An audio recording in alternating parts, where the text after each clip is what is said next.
नमस्कार फ्रेंड. तर आज काय मी दिवसभर व्हिडिओ टाकला नाही बघा आणि खूप उशीर होते व्हिडिओ टाकायला. तर नक्की बघा व्हिडिओ. तर मेथीची भाजी आणली होती बघा 2 दिवसापूर्वी. तर ती साफच केली नव्हती, म्हणून म्हणलं तिला साफ करावा आणि खूप त्याच्यावर पाणी मारलं होतं. तर त्याच्यामुळे थोडी खराबी झालेली होती. आणि मेथीची भाजी सध्या आहे ना खूप महाग भेटते बरं का. 30 रुपयाला एक गड्डी आणलेले आहे, पण भाजीपाला बी खाल्ला पाहिजे म्हणून आणली होती. आणि मुलं माझे अशीच खात नाहीत, म्हणून मी वेगवेगळ्या पद्धतीने त्यांना मेथीचं काय काय बनवून देत असते. तर मग सगळी भाजी व्यवस्थित निवडून घेतली मी. आणि कितीही आजारी असलं बाई माणूस, तर तिला स्वयंपाक बनवायच लागतो. आपल्यासाठी नाही तर तिच्या मुलांसाठी तिला स्वयंपाक बनवायच लागतो.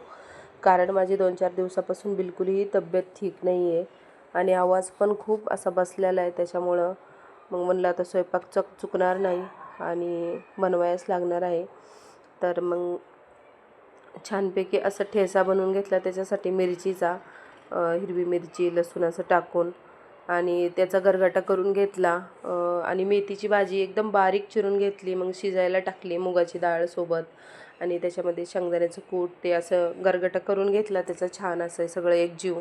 नंतर फोडणी देऊन घ्यायची. आणि त्याच्यात जास्त तिखट नव्हते करणार, कारण मुलं पण खाणार होते. आणि थोडीशी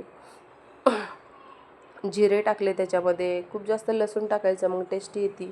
आणि मग नंतर भाजी टाकून द्यायची. आणि ही भाजी ना शिजल्यानंतर त्याच्यात थोडंसं शेंगदाण्याचं कूट आणि थोडंसं बाजरीचं पीठ टाकलेलं आहे बघा, कारण छान लागते आणि एकजीव होते.